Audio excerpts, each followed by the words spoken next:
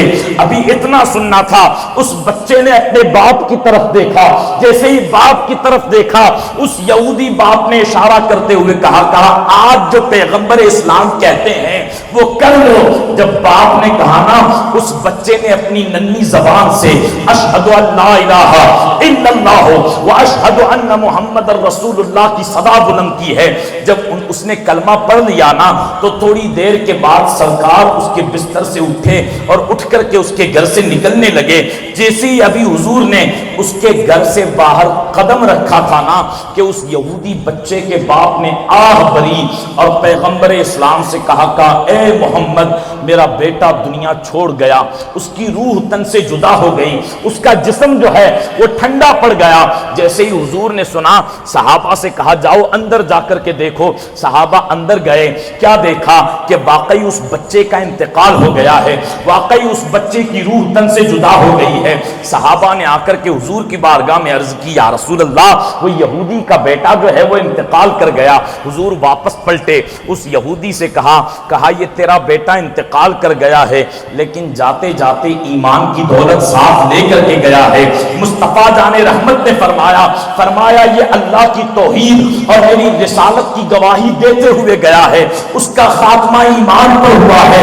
اس یہودی سے سرکار نے فرمایا کہ اب تیرے اس بیٹے کو ہمارے حوالے کر دے، اب تمہارے مذہب کے مطابق اس کی رسومات نہیں ہوگی بلکہ ہم لے جائیں گے، اسے غسل دیا جائے گا، کفن پہنایا جائے گا، نماز جنازہ پڑھی جائے گی۔ اس یہودی باپ نے اقرار کر لیا، کہا میرے اس بیٹے کو میں تمہارے حوالے کرتا ہوں، تم جو رسم ادا کرنا چاہو کرو۔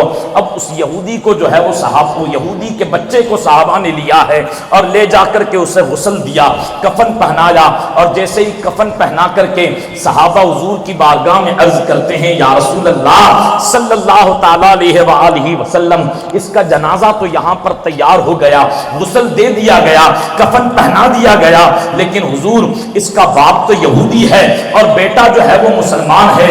واہ رے اس کی عظمتوں کو سلام، اس کی قسمت کو سلام۔ تاریخ کے اندر ایسے بہت سارے صحابہ کے واقعات ملتے ہیں جس میں ایک وہ یہودی کا بچہ تھا۔ آپ اندازہ تو لگائیں نامہ اعمال میں کوئی نماز نہیں ہے، کوئی روزہ نہیں ہے، کوئی حج نہیں ہے، کوئی سجدہ نہیں ہے، کوئی زکوٰۃ نہیں ہے، کوئی ذکر و فکر نہیں ہے، بس کلمہ پڑھا ہے، مصطفیٰ جان رحمت کا دیدار کیا ہے، شرف صحابیت سے مالا مال ہوئے ہیں اور پھر انتقال کر گئے ہیں، لیکن مقام کتنا بلند ہو گیا، ہر ولی سے افضل، ہر غوث سے افضل، ہر اقطاب سے افضل، ہر ابدال سے افضل۔ صحابہ کہتے ہیں یا رسول اللہ اس کا گھر بار تو یہودیوں کا ہے، اب اس کا جنازہ کس کے گھر سے اٹھایا جائے؟ تو حضور فرماتے ہیں میرے صحابہ سنو، یہ مجھ سے محبت کرتا تھا، یہ مجھ سے عشق کرتا تھا، تو اس کا جنازہ بھی کسی اور کے گھر سے نہیں اٹھے گا، اس کا جنازہ میرے گھر سے اٹھایا جائے گا۔ مدینے کی گلیوں میں اعلان کر دو اس عاشق کا جنازہ اٹھے گا تو اس معشوق محمد رسول اللہ کے گھر سے اٹھے گا۔ اور جیسے ہی مقررہ وقت ہوا اس یہودی کے بچے کا جنازہ مصطفیٰ جان رحمت کے گھر سے نکلا ہے۔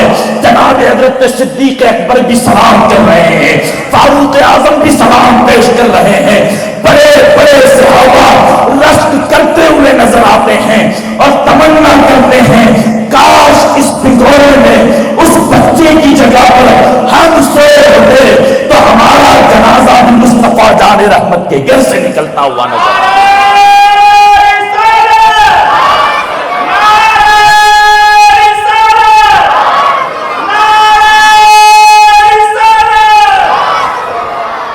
یہ ہے عشق مصطفیٰ کہ بندے کو زمین کی پستیوں سے نکال کر کے آسمان کی بلندی عطا کرنے والی اگر کوئی چیز ہے تو مصطفیٰ جان رحمت کا عشق ہے، وہ حضور کی محبت ہے، وہ رسول اللہ کی الفت ہے۔ اور یارو آج ہم صرف جو زبان سے دعوے کرتے ہیں نا، بزرگان دین فرماتے ہیں عاشق کے اندر 3 چیزوں کا ہونا ضروری ہے۔ 3 چیزیں اگر عاشق مصطفیٰ میں پائی جاتی ہے تو وہ عشق کی حقیقت کو پہنچتا ہے، وہ مقام عشق و محبت تک پہنچتا ہے۔ لوگوں نے عرض کی وہ 3 چیزیں ہیں کیا؟ بزرگان دین فرماتے ہیں پہلی چیز، اگر کوئی بندہ سرکار سے عشق کرتا ہے نا تو کثرت کے ساتھ رسول اللہ کا ذکر کرتا ہے۔ یہ عشق کی پہلی علامت ہے کہ بندہ جس سے محبت کرتا ہے نا صبح و شام اس کے لبوں پر اس کا نام آتا ہے۔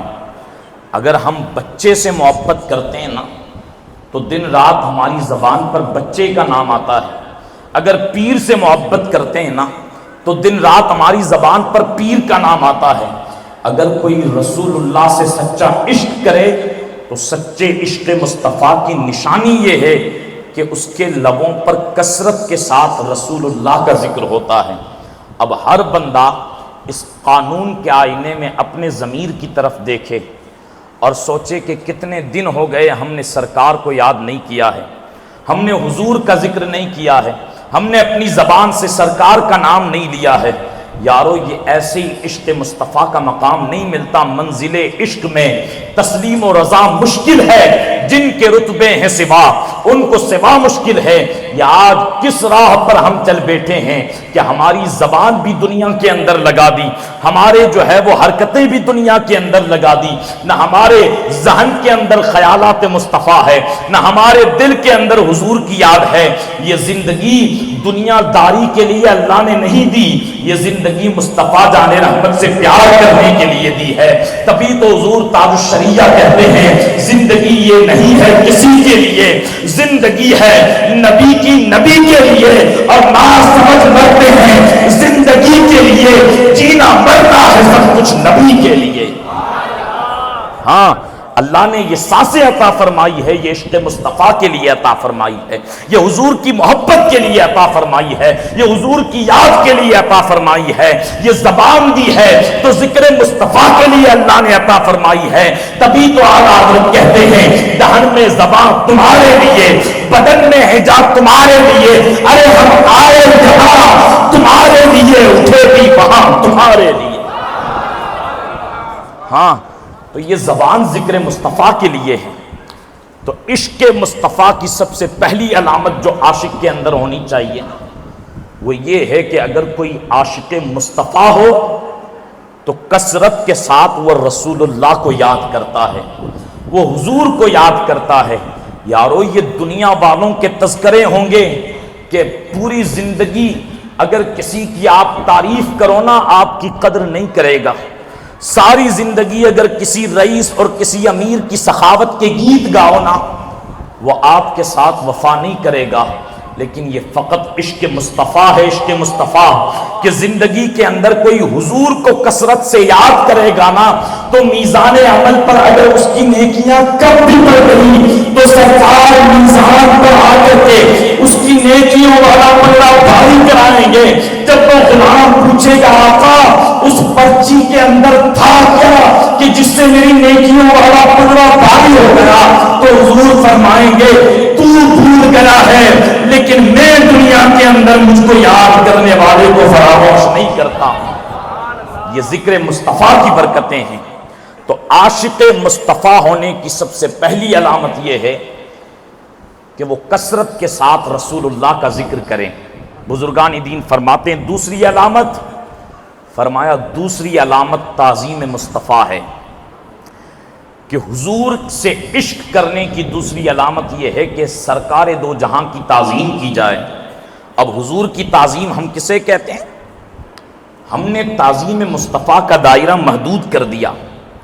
ہم سمجھتے ہیں کہ فقط نام محمد پر انگوٹھا چومنا یہ تعظیم مصطفیٰ ہے، حالانکہ بے شک اس کا انکار نہیں، ہم بھی مانتے ہیں، اور لبوں پر محمد نام آئے کیا بے ساختہ ہمارے انگوٹھے جو ہیں وہ ہم لبوں سے لگا کر کے آنکھوں پر ملتے ہیں، یہ اہل سنت کا وتیرہ، بے شک یہ بھی تعظیم مصطفیٰ ہے۔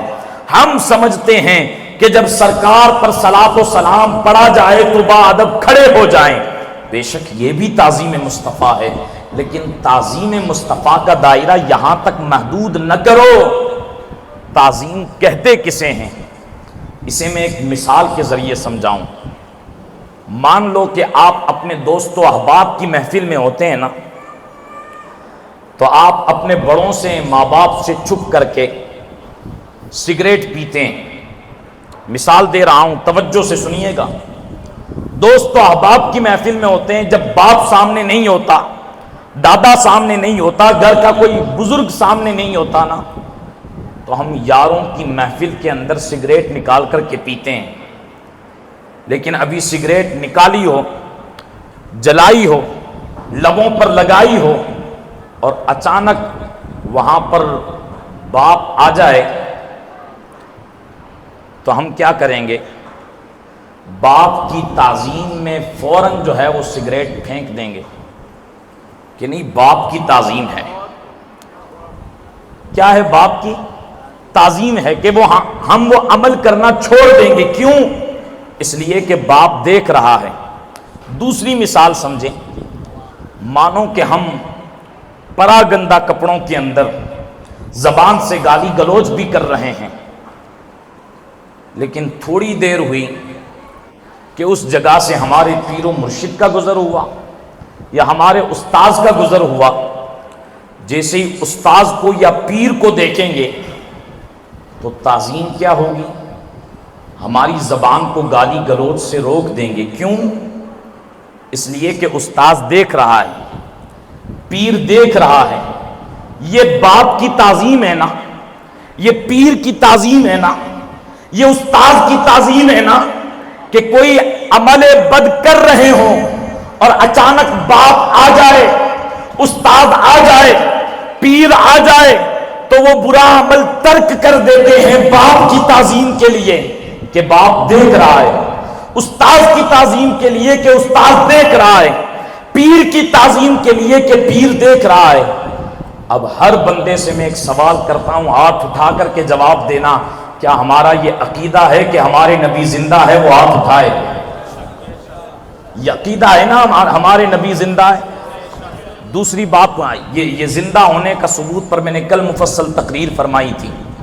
اب دوسری بات پوچھتا ہوں، ہمارا یہ عقیدہ ہے کہ نہیں کہ حضور ہمیں دیکھ رہے ہیں؟ دیکھ رہے ہیں نا۔ اب میں پوچھتا ہوں، تعظیم مصطفیٰ فقط اور فقط انگوٹھے چومنے کا نام نہیں ہے، حالانکہ چومے جائے، یقیناً چومے جائے۔ تعظیم مصطفیٰ فقط صلاۃ و سلام پڑھتے وقت بادب کھڑے ہونے کا نام نہیں، حالانکہ یہ بھی تعظیم ہے۔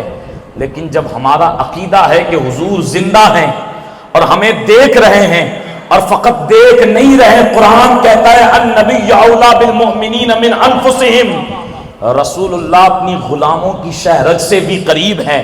حضور ہمارے قریب ہیں، ہمارے عمل کو دیکھ رہے ہیں۔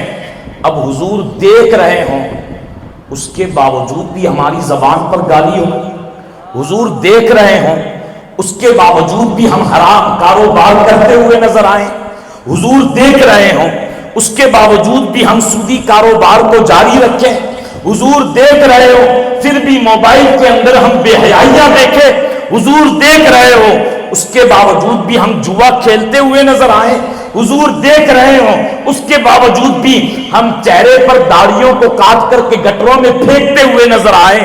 بتاؤ، حضور دیکھتے ہیں، حضور ہمارے اس عمل کو جانتے ہیں۔ جب باپ کی تعظیم میں سگریٹ چھوڑی جاتی ہے، جب استاد اور پیر کی تعظیم کے اندر زبان کو سنبھالی جاتی ہے، تو ہمارا یہ عقیدہ نہیں ہے کہ حضور زندہ ہے، ہمارے ہر کام کو دیکھ رہے ہیں۔ اور جب یہ عقیدہ ہے تو کیا حضور کی تعظیم میں گناہ نہیں چھوڑے جا سکتے؟ حضور کی تعظیم میں سودی کاروبار نہیں چھوڑا جا سکتا؟ حضور کی تعظیم کے اندر حرام کام نہیں چھوڑے جا سکتے؟ حضور کی تعظیم کے اندر جو ہے وہ آپ فعل بد کو نہیں چھوڑ سکتے؟ اور یاد رکھیں کہ اگر نہیں چھوڑتے تو باپ کے ہوتے ہوئے اگر سگریٹ پی لے تو باپ ناراض ہوگا کہ نہیں ہوگا؟ جب باپ ناراض ہو جاتا ہے تو حضور کے ہوتے ہوئے، حضور کے دیکھتے ہوئے اگر ہم سودی کاروبار کریں، بتاؤ حضور کے دل پہ کیا گزر رہی ہوگی؟ اگر حضور کے ہوتے ہوئے ہم نمازوں کو ترک کریں، بتاؤ سرکار کے دل پہ کیا گزر رہی ہوگی؟ اگر حضور کے دیکھتے ہوئے ہم اپنے چہروں پر داڑھیوں کو کٹوائیں، بتاؤ سرکار کے دل پہ کیا گزر رہی ہوگی؟ یہاں پر صوفیاء نے بڑا پیارا جملہ دیا ہے، طائف کے میدان میں، طائف کی گلیوں میں جب کفار مکہ نے حضور پر پتھر برسائے نا تو حضور کا جسم زخمی ہوا تھا، لیکن برسوں بعد آج جو ہم گناہ کرتے ہیں نا، اس گناہ سے حضور کا جسم نہیں، حضور کا دل زخمی ہو رہا ہے، سرکار کا دل زخمی ہو رہا ہے۔ اور حضور کی تعظیم یہ ہے کہ جب ہمارا عقیدہ یہ ہے کہ سرکار دیکھ رہے ہیں، ہماری جانوں سے بھی قریب ہے، ہمارے ہر عمل کو ملاحظہ فرما رہے ہیں، تو پھر حضور کی تعظیم کا حق یہ ہے کہ حضور کی غیرت کے لیے جو ہے وہ ہم گناہوں کو چھوڑ دیں، ہم برائیوں کو چھوڑ دیں، ہم سودی کاروبار کو چھوڑ دیں۔ لیکن المیہ یہ ہے کہ یہ ہمارا گناہوں کا ترک نہ کرنا بتاتا ہے کہ آج ہمارے سینے میں عشق مصطفیٰ نہیں ہے، اس لیے کہ عشق مصطفیٰ کی علامت یہ ہے کہ جو بندہ رسول اللہ سے عشق کرتا ہے وہ حضور کی تعظیم کا حق ادا کرتا ہے، وہ رسول اللہ کی تعظیم بجا لاتا ہے۔ لیکن حضور کے دیکھنے کے باوجود بھی، حضور کے ہوتے ہوئے بھی اگر ہم حرام کاروبار نہیں چھوڑتے، آپ کو پتہ ہے سرکار دو جہاں صلی اللہ علیہ وآلہ وسلم فرماتے ہیں سودی کاروبار کرنا اپنی ماں کے ساتھ 36 مرتبہ زنا کرنے کے برابر ہے۔ کہاں ہیں ہم؟ کس کے نام کا دم بر رہے ہیں ہم؟ کس زبان سے عشق مصطفیٰ کا دعویٰ کر رہے ہیں ہم؟ اور یاد رکھو، ہم سنی صحیح العقیدہ نہ جنت کی امید سے نہ جہنم کے خوف سے نیکیاں کرتے ہیں اور گناہ کو ترک کرتے ہیں، ہمیں جنت کی امید اور جہنم کے خوف سے زیادہ مصطفیٰ جان رحمت کی خوشنودی جو ہے وہ بڑی پیاری ہے، اس لیے کہ جنت اور جہنم سے زیادہ مصطفیٰ جان رحمت کی خوشی زیادہ اہمیت رکھتی ہے۔ ہمارے بزرگوں کے یہاں جنت کی امید پر عمل نہیں کیا جاتا، جہنم کے خوف سے عمل نہیں کیا جاتا، اس سے زیادہ اللہ اور رسول کی رضا کا خیال رکھا جاتا ہے۔ یہ عشق مصطفیٰ کا تقاضا ہے۔ اور یارو یاد رکھیں، ہم یہ کہہ کر کے گزر جاتے ہیں کہ حضور تو بڑے رحیم ہیں نا، لیکن یاد رکھیں بے شک حضور رحمت للعالمین ہیں، لیکن حضور کی رحمت سب کے لیے ہے اور غیرت فقط اپنوں کے لیے ہے، غیرت فقط اپنوں کے لیے ہے۔ اغیار اگر کوئی بد عمل کرے نا تو حضور اتنے نہیں روٹھتے، لیکن حضور کا اپنا، حضور کا غلام اگر کوئی بد عمل کرے نا تو سرکار کی غیرت روٹھتی ہے، حضور ناراض ہوتے ہیں۔ آج تو ہمارا حال یہ ہے کہ ہم اپنی طبیعت پرست ہو گئے، لیکن حضور کی غیرت کس طرح روٹتی ہے آؤ میں بتاؤں۔ مدینے کی دھرتی ہے، ایک صحابی نے مکان بنایا، اور جب مکان بنایا نا تو ضرورت سے زیادہ اس مکان کو اونچائی دی، وہ مکان جو ہے وہ بڑا اونچا بنایا، بڑا بلند بنایا، اور بڑا جو ہے وہ اس مکان کو زینت دی وہ صحابی رسول نے۔ سرکار دو جہاں صلی اللہ علیہ وآلہ وسلم کا وہاں سے گزر ہوا، جیسے ہی حضور کا گزر ہوا نا تو حضور نے اس صحابی کے بلند مکان کو دیکھا تو اپنے صحابہ سے پوچھا میرے صحابہ بتاؤ یہ کس کا مکان ہے؟ حضور نے فرمایا یا صحابہ نے عرض کی یا رسول اللہ یہ اس صحابی کا مکان ہے، یہ فلاں شخص کا مکان ہے۔ سرکار دو جہاں صلی اللہ علیہ وآلہ وسلم نے فرمایا ٹھیک۔ پھر مسجد نبوی شریف کے اندر سرکار تشریف لائے نا، نماز کے بعد صحابہ حضور کی بارگاہ میں بیٹھے تو وہ صحابی میں محفل میں بیٹھے ہوئے تھے کہ جنہوں نے یہ بلند مکان بنایا تھا، وہ حضور کی طرف دیکھتے ہیں تو سرکار چہرہ پھیر لیتے ہیں، وہ دائیں جانب سے حضور کی طرف آتے ہیں تو حضور اس طرف اپنا چہرہ پھیر لیتے ہیں، یعنی حضور نے اس صحابی سے ناراضگی کا اظہار کیا، سرکار دو جہاں نے ناراضگی کا اظہار کیا۔ حضور کی غیرت اپنے اس غلام کے لیے روٹھ گئی، حضور نے چہرہ پھیر لیا۔ ذرا سوچو دنیا کے اندر یہ عقیدہ رکھتے ہوئے بھی کہ حضور زندہ ہیں، ہمارے ہر کاموں سے باخبر ہے، یہ اعتقاد ہوتے ہوئے بھی اگر ہم گناہ کر رہے ہیں، قبر کے اندر حضور آئیں گے تو ہم کیا منہ دکھائیں گے؟ خدا نہ کرے، صد بار نہ کرے اگر سرکار نے چہرہ پھیر لیا تو ہمارا کیا ہوگا؟ میں نے کہا نا رحمت حضور کی سب کے لیے ہے، لیکن غیرت فقط اپنوں کے لیے ہے۔ تبھی تو جگر مراد آبادی نے کہا تھا اس امت آسی سے نہ منہ پھیر خدایا، نازک ہے بہت غیرت سلطان مدینہ۔ حضور کی غیرت بڑی نازک ہے، بڑی نازک ہے، بڑی نازک ہے۔ ایک صحابی اگر بلند مکان بنائے تو حضور کی غیرت روٹھ جاتی ہے، بتاؤ نماز ترک کریں تو حضور کی غیرت نہیں روٹتی ہوگی؟ لمبی لمبی راتوں تک موبائل کے اندر جوا کھیلے، حضور کی غیرت نہیں روٹتی ہوگی؟ دوستوں کے اندر شراب کی محفل کو عام کریں، حضور کی غیرت نہیں روٹتی ہوگی؟ کس زبان سے عشق مصطفیٰ کا دعویٰ کر رہے ہیں ہم؟ کس زبان سے کہتے ہیں کہ ہم عاشق مصطفیٰ ہیں؟ عشق کی منزلیں اتنی آسان نہیں ہیں، یہ شہادت گہے الفت میں قدم رکھنا ہے۔ لوگ آسان سمجھتے ہیں مسلمان ہونا، تو بات کر رہا تھا عاشق مصطفیٰ ہونے کی۔ پہلی علامت یہ ہے کہ جو دنیا کے اندر رسول اللہ سے عشق کرتا ہے وہ کثرت سے رسول اللہ کا ذکر کرتا ہے۔ دوسری علامت یہ ہے کہ جو حضور سے عشق کرتا ہے وہ مصطفیٰ جان رحمت کی تعظیم کرتا ہے، اور تعظیم وہ جو میں نے ابھی بیان کی۔ اور بزرگان دین فرماتے ہیں تیسری علامت یہ کہ جو حضور سے عشق کرتا ہے نا وہ حضور کی فرما برداری کرتا ہے، وہ اطاعت رسول کرتا ہے۔ آپ پورا قرآن اٹھا کر کے دیکھیں، جہاں جہاں اللہ کی اطاعت کا ذکر ہے وہاں وہاں رسول اللہ کی اطاعت کا ذکر ہے۔ اور قرآن کے اندر آپ کو کوئی جگہ ایسی نہیں ملے گی جہاں فقط اللہ کی اطاعت کا حکم دیا گیا ہو، لیکن ایسی آیتیں ملے گی جہاں فقط رسول اللہ کی اطاعت کا حکم دیا گیا ہو۔ حضور کی اطاعت یہ عشق مصطفیٰ کی تیسری علامت ہے۔ اور صحابہ نے حضور کے ایک ایک فرمان پر کس طرح عمل کیا ہے، میں آخری بات رکھ کر کے اپنی گفتگو کو ختم کروں گا۔ صحابہ حضور کی اطاعت کس انداز سے کرتے تھے؟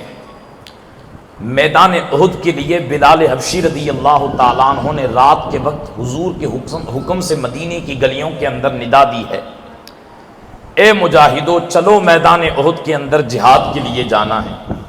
حضرت بلال حبشی مدینے کی گلیوں کے اندر ندا دے رہے ہیں، آواز لگا رہے ہیں اٹھو مجاہدو چلو اللہ کی راہ میں جہاد کرنے کے لیے۔ اور اسی وقت مدینے کی دھرتی پر رسول اللہ کا ایک عاشق اسی دن شادی کر کے بستر عروسی پر اپنی خاتون کے ساتھ لیٹا ہوا ہے۔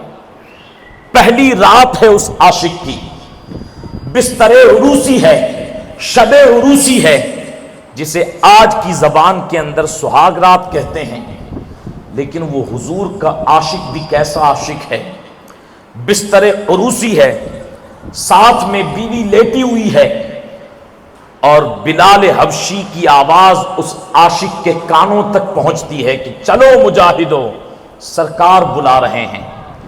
جیسے ہی اس عاشق کے کانوں تک آواز آئی، اس عاشق نے بستر عروسی کو چھوڑا ہے، شادی کی پہلی رات کو چھوڑا ہے، اپنی بیوی کو ترک کیا ہے، وہ بستر سے اٹھے ہیں اور اٹھ کر کے لباس زیب تن کیا ہے، ہاتھ میں تلوار لی ہے اور دروازے سے نکلنے لگے۔ وہ بیوی اٹھی اور اٹھ کر کے کہنے لگی اے شوہر نامدار، پہلی شب ہے، آج ہی نکاح ہوا ہے، اور بیچ میں چھوڑ کر کے آپ تلوار لے کر کے کہاں جا رہے ہو؟ وہ عاشق کہتا ہے میں اس محبوب کے پاس جا رہا ہوں جو میرا بھی محبوب ہے اور تیرا بھی محبوب ہے۔ اور فرمایا اس کے حکم پر میں اس کی نافرمانی نہیں کر سکتا، جب اس نے بلایا ہے تو ہر کام چھوڑ کر کے اس کی فرما برداری کرنے کے لیے تیار ہوں۔ کہا کس لیے جا رہے ہو؟